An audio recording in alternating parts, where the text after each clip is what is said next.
Hi everyone, this is robin Sharma और आप सभी को वेलकम करता हूँ हमारी मंथली टॉपिकल जीके की सीरीज़ को। अभी तक मैंने 5-6 टॉपिक्स के आपके अप्रैल मंथ तक के डिस्कशन को पूरा किया है। कंबाइंड लिंक आपको इस वीडियो के डिस्क्रिप्शन में मिल जाएगा। एक और सीरीज़ हम स्टार्ट करेंगे जनवरी 2023 से, जिसके अंदर मैं आपसे defence, science and technology related questions का डिस्कशन करूंगा मंथ वाइज। अपनी इस वीडियो के अंदर आज का हम जनवरी 2023 का डिस्कशन करेंगे। बाकी अगर आप में से किसी को कोई डाउट आता है, कोई गाइडेंस चाहिए, तो आप इंस्टाग्राम के इस यूज़र नेम पर जाकर मुझे टेक्स्ट कर सकते हैं। ये मेरे टेलीग्राम का यूज़र नेम है। इन दोनों के डायरेक्ट लिंक भी आपको इस वीडियो के डिस्क्रिप्शन में मिल जाएंगे। तो चलिए फिर शुरू करते हैं। सवाल के फॉर्म में हम चीज़ों को समझने की कोशिश करेंगे और वहाँ पर जो चीज़ें हमें याद रखने की ज़रूरत है उसका हम डिस्कशन करेंगे। सवाल देखिए, कैंसर रोगियों के बच्चों में हृदय की समस्याओं को रोकने और उनका इलाज करने के लिए दुनिया के पहले अंतर्राष्ट्रीय नैदानिक दिशा निर्देश विकसित किए गए। निम्नलिखित में से किस पत्रिका में इन दिशा निर्देशों को प्रकाशित किया गया? सवाल जरूरी नहीं है कि डिट्टो आपको इसी तरीके से पूछा जाएगा। आप सवाल के बैकग्राउंड को समझने की कोशिश करना कि वर्ल्ड का पहला इंटरनेशनल क्लिनिकल गाइडेंस आया है हमारे सामने, जो कि किसको लेकर बात कर रहा है? For preventing and treating heart problems. किसके अंदर हार्ट प्रॉब्लम्स को लेकर ये प्रिवेंट करने की बात कर रहे हैं? इन कैंसर पेटेंट्स चिल्ड्रंस, जिनके अंदर वो आपको डेवलप नजर आ रहे हैं। तो ये जो गाइडलाइंस हैं वो इन चार विकल्प में से कौन से जर्नल के अंदर प्रकाशित करेगी? सवाल आपसे वो पूछा गया। पहली चीज आप इसका आंसर याद रखिएगा, journal of the American college of cardiology. इनके इस जर्नल के अंदर इन गाइडलाइंस को आपका प्रकाशित किया गया। ये इंपॉर्टेंट नहीं है, लेकिन इंपॉर्टेंट ये है कि वर्ल्ड का पहला इंटरनेशनल क्लिनिकल गाइडलाइंस यहाँ पर आया है। किसको प्रिवेंट करने की बात कर रहे हैं? कि जिस भी व्यक्ति को कैंसर से आप प्रॉब्लम से फेस करते हुए देखते हैं, उनके बच्चों के हृदय के अंदर या फिर हार्ट के अंदर जो प्रॉब्लम्स आती हैं उनको ट्रीट करने के लिए गाइडलाइंस है। तो इसलिए ये आपका चर्चाओं में था और इम्पोर्टेंट भी है।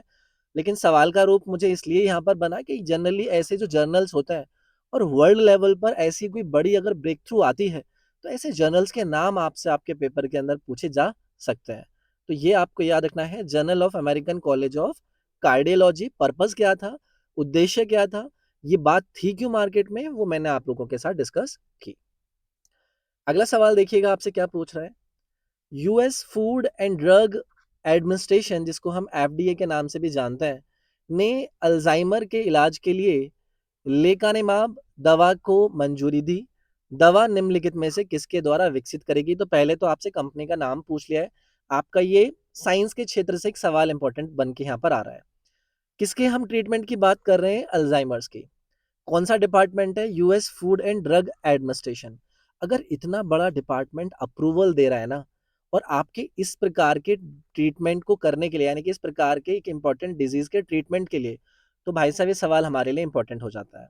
चर्चा में क्यों था? एफडीए, जिसको मैंने अभी US food and drug administration बोला, इन्होंने यहाँ पर अप्रूवल किया है। एक ड्रग है, इस ड्रग का नाम पहले मैं आपको बताता हूँ, लीकन मैब ड्रग।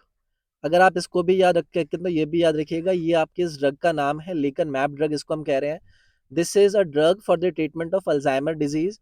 इसको अप्रूवल मिला है और किसके द्वारा विकसित किया गया है? ये है आपका ईसाई एंड बायोजन। आप समझे इस बात को?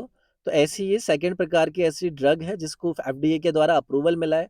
किस एरिया के अंदर बात कर रहे थे वो मैंने आपसे बताया। तो ये आपको छोटी छोटी चीजें यहाँ पर याद रखनी है, ठीक है? आगे आइए। अगला सवाल आपसे पूछ रहे हैं कि central mine planning and design institute limited, जिसको हम सीएमपी डीआईएल के नाम से जानते हैं, इन्होंने जनवरी 2023 में फ्यूजिटिव डस्ट के उत्पादन और संचालन को नियंत्रित करने के लिए प्रणाली और विधि का आविष्कार किया। ये जो सीएमपी डीआईएल है, ये आपका लोकेटेड कहाँ पर है? देखो, सवाल आपसे इन्होंने सिर्फ इतना पूछ लिया है कि सीएमपी डीआईएल की लोकेशन कहाँ पर है, ठीक है? अब आपको सिर्फ ये याद रखने से मतलब नहीं होना चाहिए आखिरकार ये न्यूज़ में था क्यों था, हम इसको करंट के अपने मुद्दों में क्यों डिस्कस कर रहे हैं। तो central mine planning and design institute limited, जिसको मैंने सीएमपी डीआईएल कहा, पहली चीज कि ये आपका कहाँ पर बेस्ड है? ये आपका रांची में बेस्ड है, ठीक है? अब इन्होंने एक सिस्टम इजाद किया है, इन्होंने एक प्रणाली इजाद की है। इस प्रणाली के अंदर ही कर क्या रहे हैं? तो देखो, होता क्या है ना, आपकी फ्यूजिटिव डस्ट जो यहाँ पर आपका लिखा गया है, इनके मूवमेंट और इनके जनरेशन को कंट्रोल करने का तरीका इसके अंदर आपका सिस्टम के अंदर निकाला जाएगा। तो पहले आप बोलोगे कि सर ये फ्यूजिटिव डस्ट क्या होती है?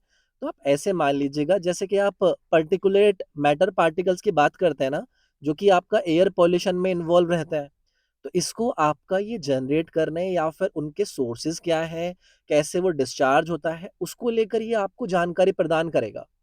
ऐसे सिस्टम को अगर ये यहाँ पर कुछ सिस्टम को इजाद कर रहे हैं, इसको बारे में सामने लेकर आ रहे हैं, तो न्यूज़ में बन जाता है। फिलहाल के लिए सीएमपीडीआईएल का जो लोकेशन है वो कहाँ पर था? रांची था। न्यूज़ में क्यों था? वो भी मैंने आपके साथ डिस्कस कर लिया। ठीक है? चलिए आगे बढ़ते हैं।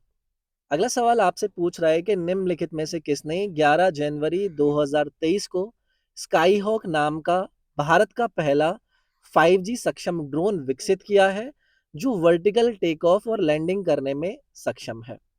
पहली चीज VTOL, ये क्या होता है? ये आपका vertical take off and landing, मैं यहां पर लिख देता हूं, vertical take off and landing.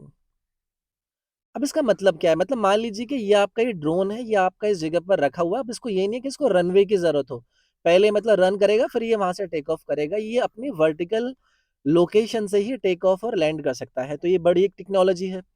अब सवाल आपसे क्या पूछ रहा है कि भारत का पहला है, 5G इनेबल्ड है, ड्रोन है, नाम भी याद रखना है। नाम क्या है इसका? Sky hoc. इसकी कैपेबिलिटी हमने जान ली कि वर्टिकल टेक ऑफ और लैंडिंग कर सकता है। आपको बताना था कि इन चार विकल्प में से किसने इसको विकसित किया है, तो करेक्ट आंसर रहेगा आपका आईजी ड्रोन्स। तो जरूरी नहीं है सवाल आपसे ऐसे ही पूछेगा, ये पूछ सकते हैं कि आईजी ड्रोन्स के द्वारा हाल ही में एक आपका 5G इनेबल्ड ड्रोन जो कि केपेबल है वर्टिकल टेक ऑफ और लैंडिंग करने में, इसको डेवलप किया गया। नाम बता दीजिए उसका। शाही होक इसका नाम हो जाएगा। इवन इसके अंदर इन्होंने आर्टिफिशियल इंटेलिजेंस का भी काफी यूज किया है। आर्टिफिशियल इंटेलिजेंस एबल्ड इसको बनाने की कोशिश करी गई है।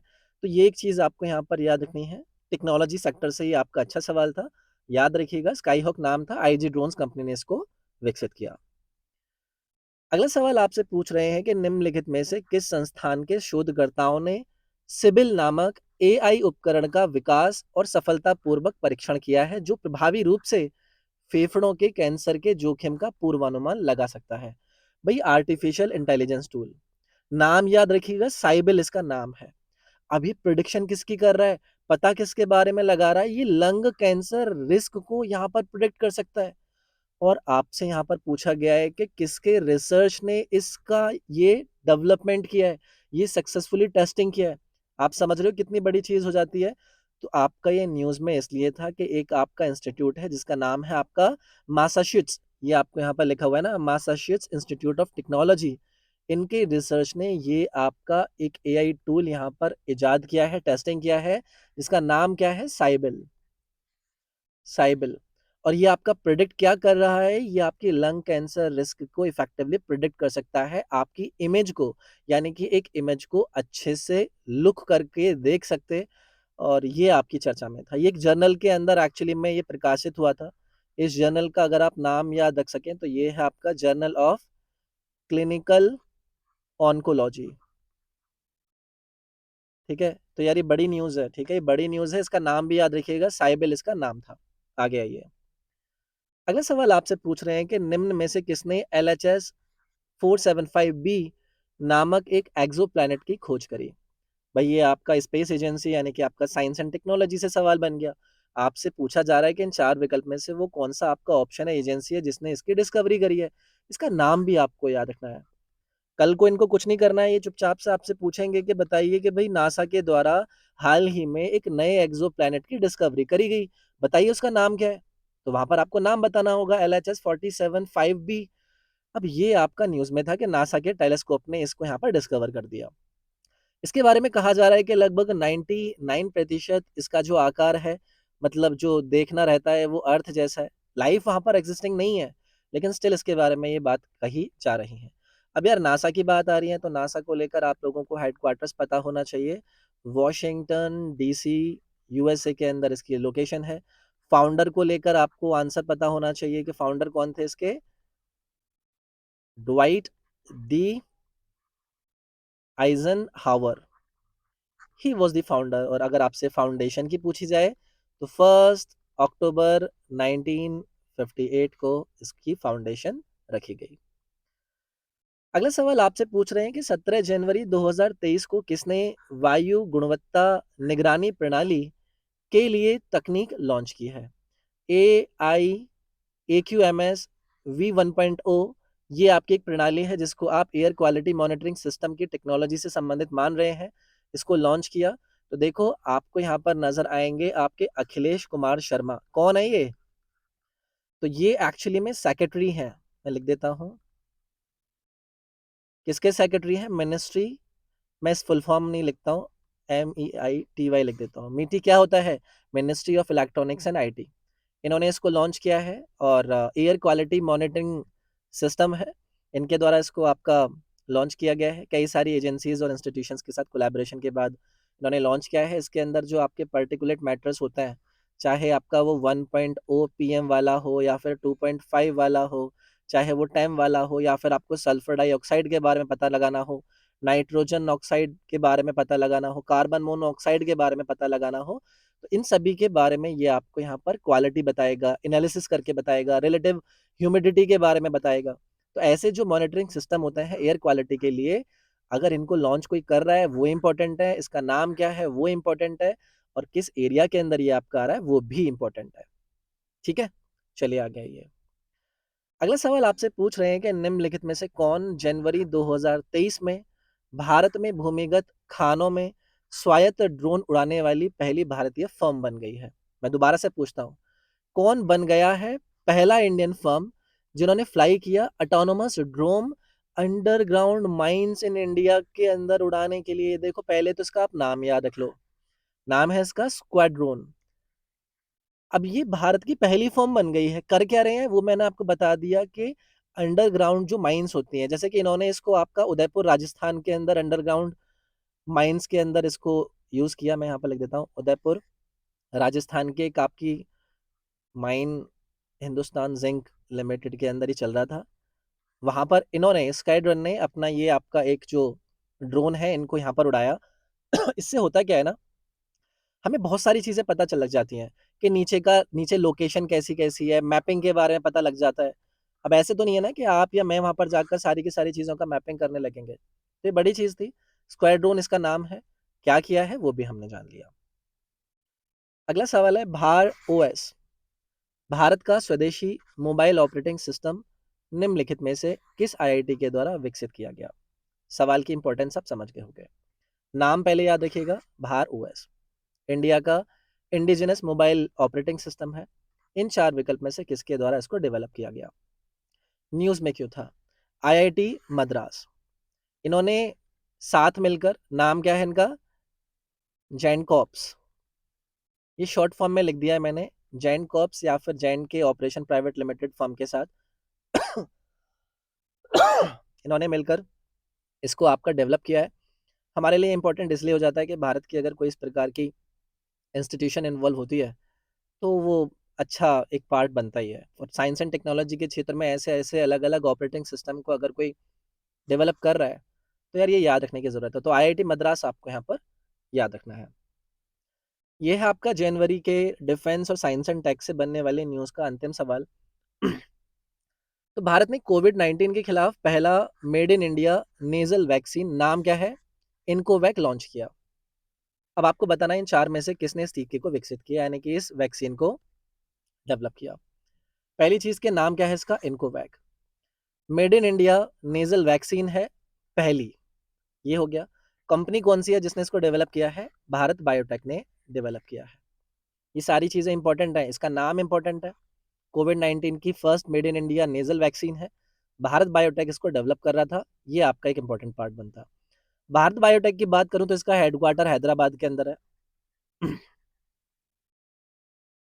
ठीक है, ये एक चीज आप यहाँ पर याद रखिएगा।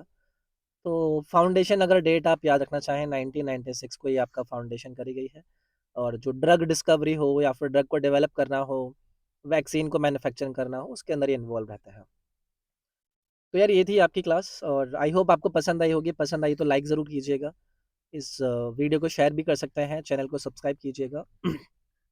बाकी वो जो बेल वाली घंटी होती है उसे दबाकर ऑल वाला बटन प्रेस कर लीजिएगा, बाकी सभी इंपॉर्टेंट लिंक्स आपको इस वीडियो के डिस्क्रिप्शन में मिल जाएँगे, टेलीग्राम, इंस्टाग्राम, प्लेलिस्ट या फिर ई-बुक्स, वो सब एक बार आप डिस्क्रिप्शन में देख लीजिएगा।